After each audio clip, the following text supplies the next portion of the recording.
So with me today is Shilpa Arora, who is currently the general manager of DoorDash Canada. I had the pleasure of working with Shilpa before, and in her current role, I'm quite impressed with what she's doing, overseeing all business strategy, operations, and growth for the Canadian division of DoorDash. I'm sure we've all on this podcast used it. I used it. COVID changed my behavior, I'm sure, as well as many of you. An international career, surprisingly spanning almost 2 decades across different industries and verticals, leadership roles in financial advisory, mergers and acquisitions, corporate strategy. I had the experience of working with her in an innovation capacity as she was heading up digital transformation as a senior director. A trained architect. We're going to have to dig into that a little bit, with an MBA and a certified business valuator. So structure, value, you can tell me what my house is worth by actually looking at the blueprints. There's a whole thing here. A female leader in technology. Shilpa is an avid advocate for diversity and inclusion in her workspace, in the industry, mentoring emerging leaders. I've seen her present at conferences. You do not want to miss her next one. So we're going to get a plug in for what that next speech is. Shilpa, welcome to the podcast today. Thanks, Corby. So glad to be here, and thanks for having me. You said a lot of nice things there, so thank you also for those. I do have about 18 years of work ex, so sometimes it's surprising to me and that it's coming up to 2 decades. But like you pointed out, it's been a very different meandering path that got me to where I'm at today. And so that includes being a trained architect, that includes the CBV, that includes the MBA. And I think that's why the 2 decades feel not like 2 decades, because I always feel like it's day one in my career. Yeah, that's a good philosophy to go on. And so your career has led you to where you are today, which is at DoorDash. Maybe talk a little bit about what your role is within the Canadian enterprise for DoorDash. And for those that aren't as familiar, a little bit about DoorDash as it compares to maybe other delivery organizations in the space. For sure. So I think the way I define my current role at DoorDash as the general manager for the Canadian operations is the in-house janitor. My role is to connect pipes, keep them clean, make sure everyone's unblocked in order to do what they do in the right way and with speed and agility. But more seriously, I think, obviously my goal is the entire P&L health, which means keep growing the top line efficiently while managing the bottom line. How we do this at DoorDash is we started out as obviously a food delivery business in Canada. So we were operating in a bunch of markets, delivering food from your favorite restaurants to you and charging you a fee for it. Now we've grown the business beyond just restaurants. We've announced partnerships with grocery and convenience stores, most recently with Loblaw. We've got Dollarama on our platform. We've got multiple other convenience providers on our platform. So it's way beyond sort of the what do you want for dinner right now. And today, actually, we announced our partnership with Sephora. So get in your beauty and indulgence needs as well. Small plug there. In addition to that, I think the philosophy of why DoorDash exists in the first place and started in the US was how do we solve problems for the merchants? It started with one store trying to, keep up with the demand, and these 3 or 4 aspirants sort of walked up and said, what can we do with this problem? How do we solve this? And I think we've stayed true to that philosophy, which is a big differentiator for DoorDash across geos, and especially in Canada, where we're like, okay, what do our merchant partners need to grow the business and to serve our collective consumers? So what do we do there? So we started this white label product called Drive, where we said, okay, you don't want to be on a platform or marketplace, but you do need a fleet to develop your e-com business. So how do we help you with that? So there's a lot of deliveries today, like if you order Walmart.ca or if you order Home Depot, there's a pretty good chance that there's a Dasher delivering that order for you, even though you don't see it on our app. And then there's other things like storefront, etc., where we're like, okay, you don't know anything about e-com, let us help you. Let us build the interface for you. Let us create the fleet for you and then see where it goes. Yeah, well, first I'm going to say, as we, in our preamble of starting the recording, we're talking about you put things out in the universe and they come true.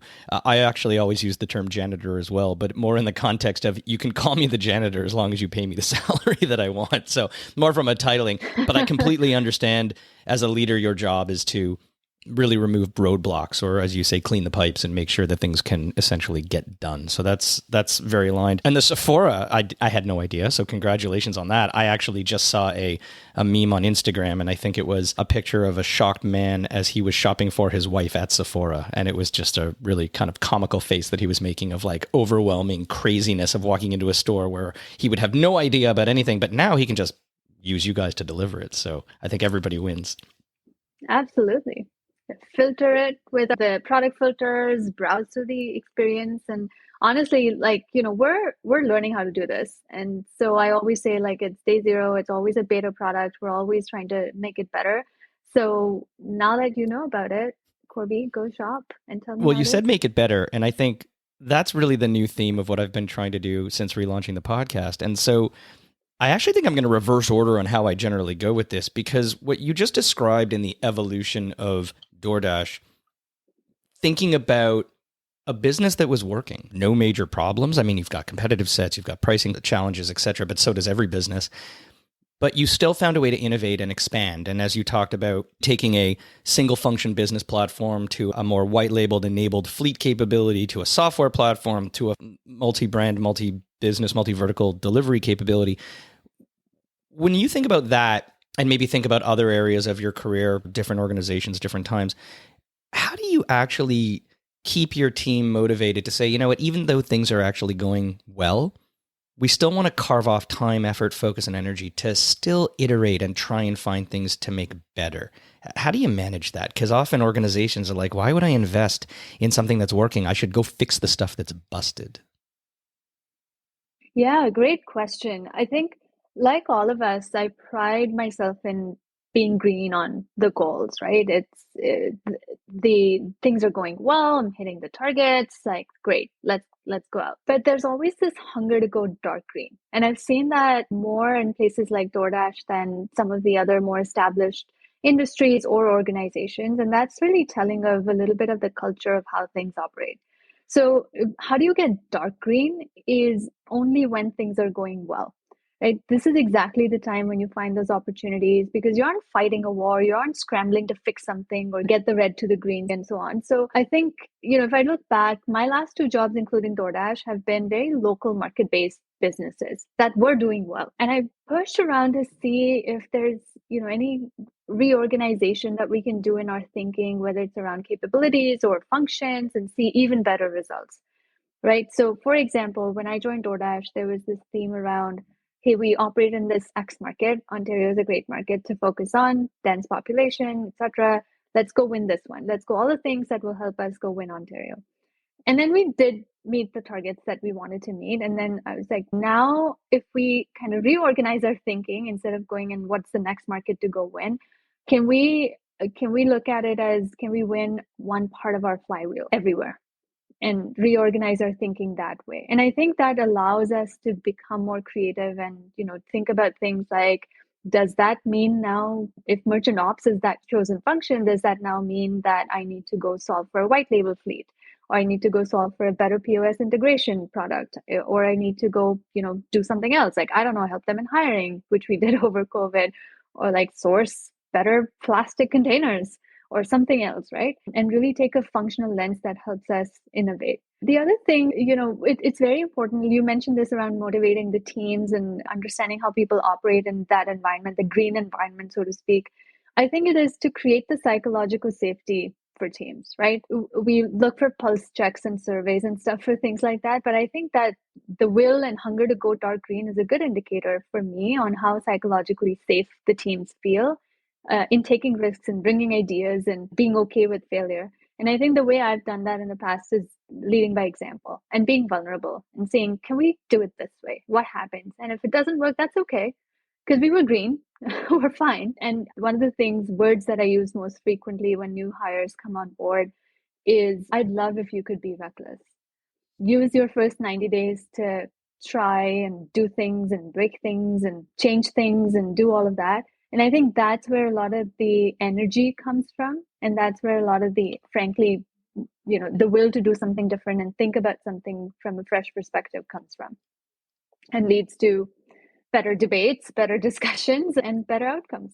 So admittedly, not every organization has the guts to allow their leaders to tell every new employee on day one, I'd love you to be reckless. I think I might have maybe done that a few times and gotten my hand slapped for it, but that's another conversation. Do you think that that psychological safety net that you describe is actually enough to really get people motivated to do that, to be reckless, to challenge, to find ways to innovate? Or do you think you need to get down to brass tacks and actually start to play with compensation models and incentivization?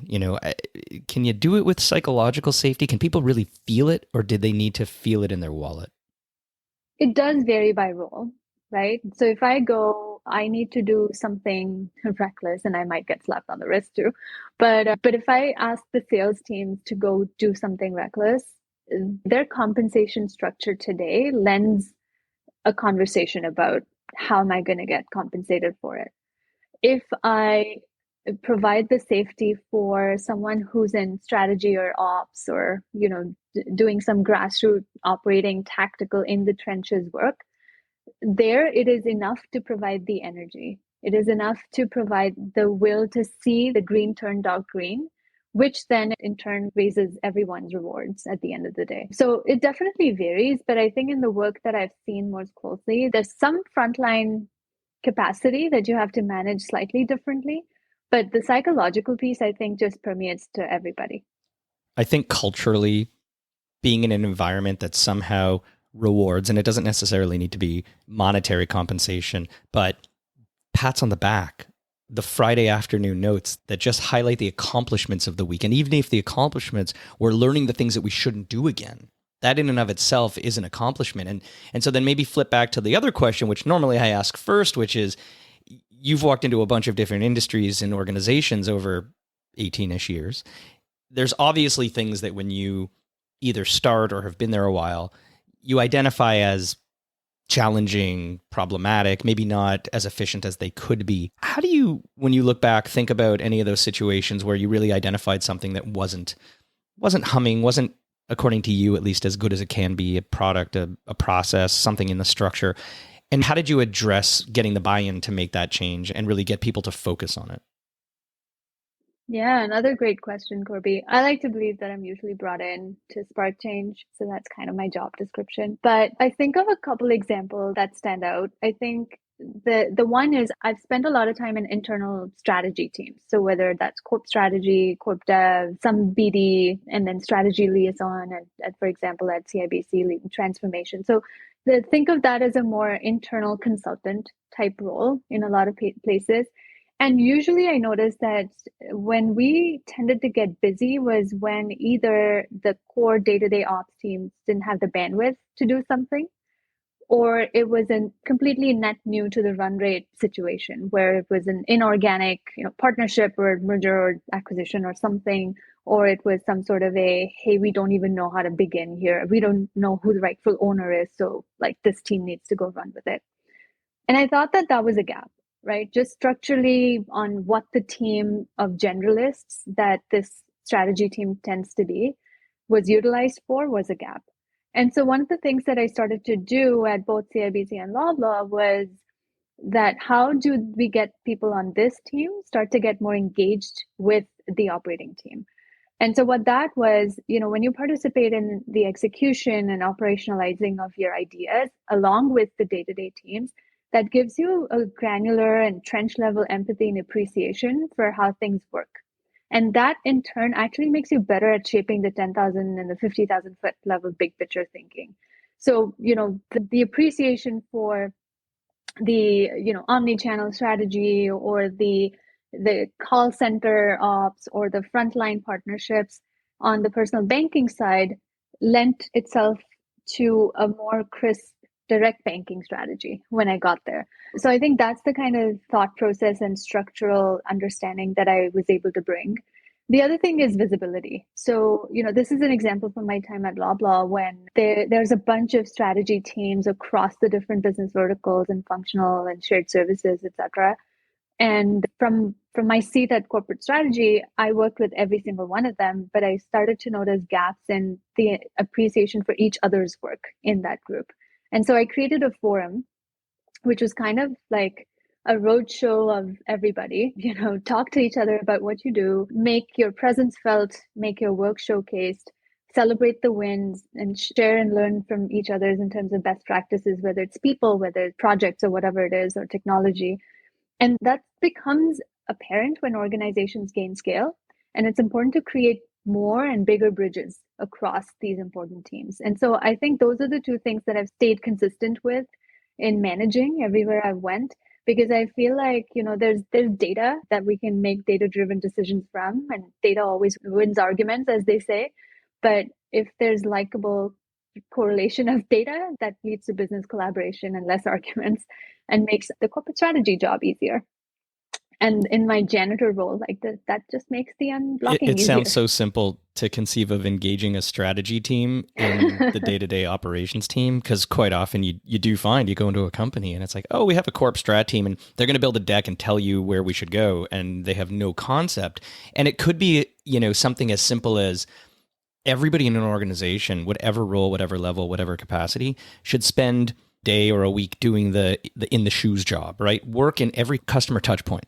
Take calls, work at your retail branch or outlet, whatever that might be for your business. Get in a truck or a car, deliver for you, whatever the business model is, because until you've actually understood the interaction at the last touch, I'm not really sure how you can effectively recommend massive change further up funnel. So it's a great point. Yeah, I can't take credit for this one, but DoorDash has this WeDash program, which I've talked about before, is every employee, irrespective of whatever team, whatever your title, you have to go and deliver. Like you have to dash multiple times a year. It's like structural, it's part of your comp review. And so I feel that that's just so simple and so important, right? And I've said this before, we're in the business of operations, and so we cannot be cannot not be in the operations of the So what's the business. craziest thing you've ever had to dash? Not crazy in terms of the items that I've had to bring, but there's been some experiences of, dashing in a condo building and having to like literally jump through stuff to get through a door. And in the winter, like people, not everybody shovels on time. So it's a little bit of this is risking my life to get you your So it McDonald's gives you an burger. appreciation for what really the employee base is having to do on a day-to-day basis.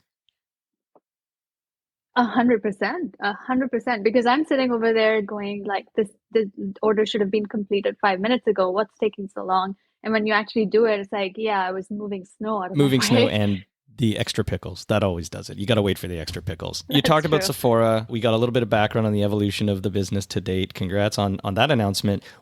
What's next? Like, what can you share in terms of where is DoorDash going? What's, shareable from a roadmap to just get everybody excited about what's coming?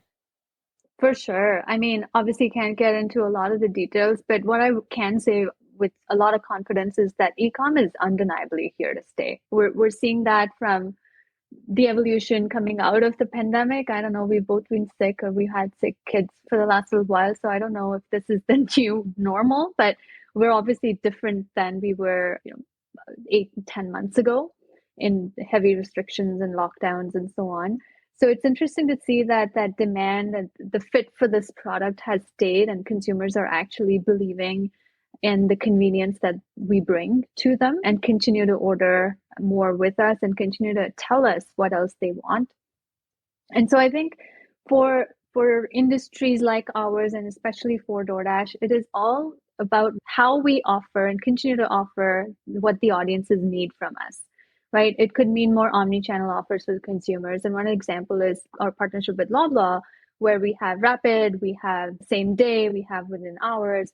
So it's a little bit of how you want to interact, we have the ability to give you. And what does that mean for other categories, right? Grocery and convenience is one way to look at it. Now with Sephora, we'll have more learnings. And then we're also experimenting with other categories to help us learn more. And then there's this same thing for merchants and dashers. Who are our dashers? Understanding those audiences and then seeing how well we address their needs from us.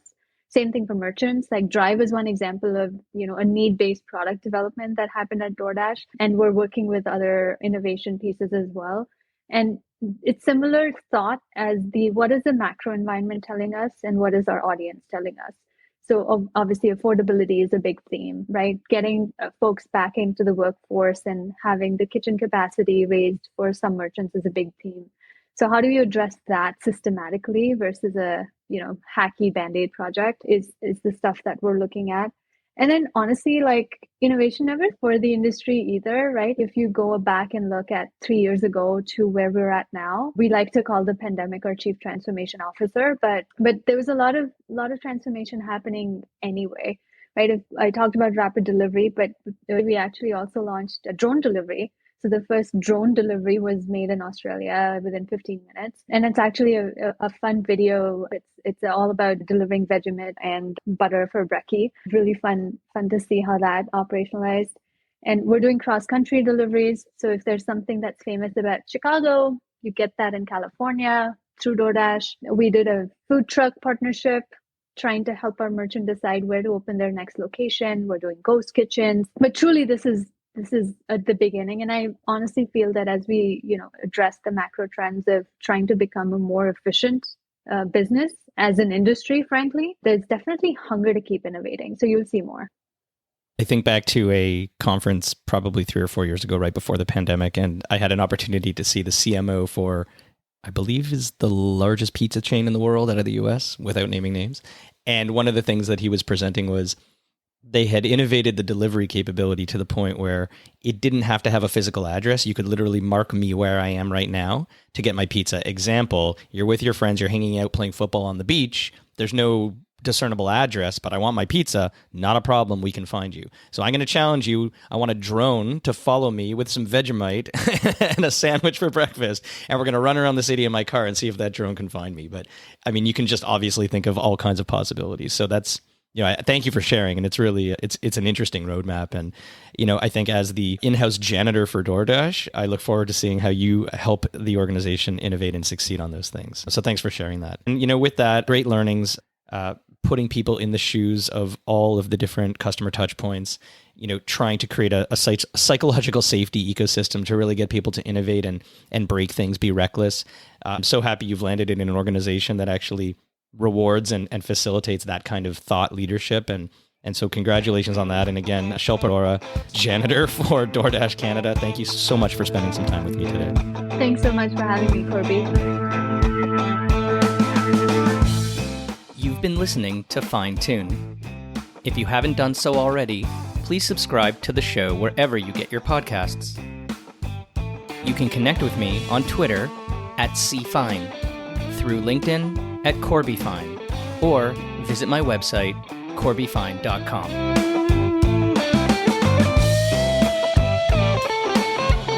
Fine Tune is produced by me, Corby Fine. Thanks for listening.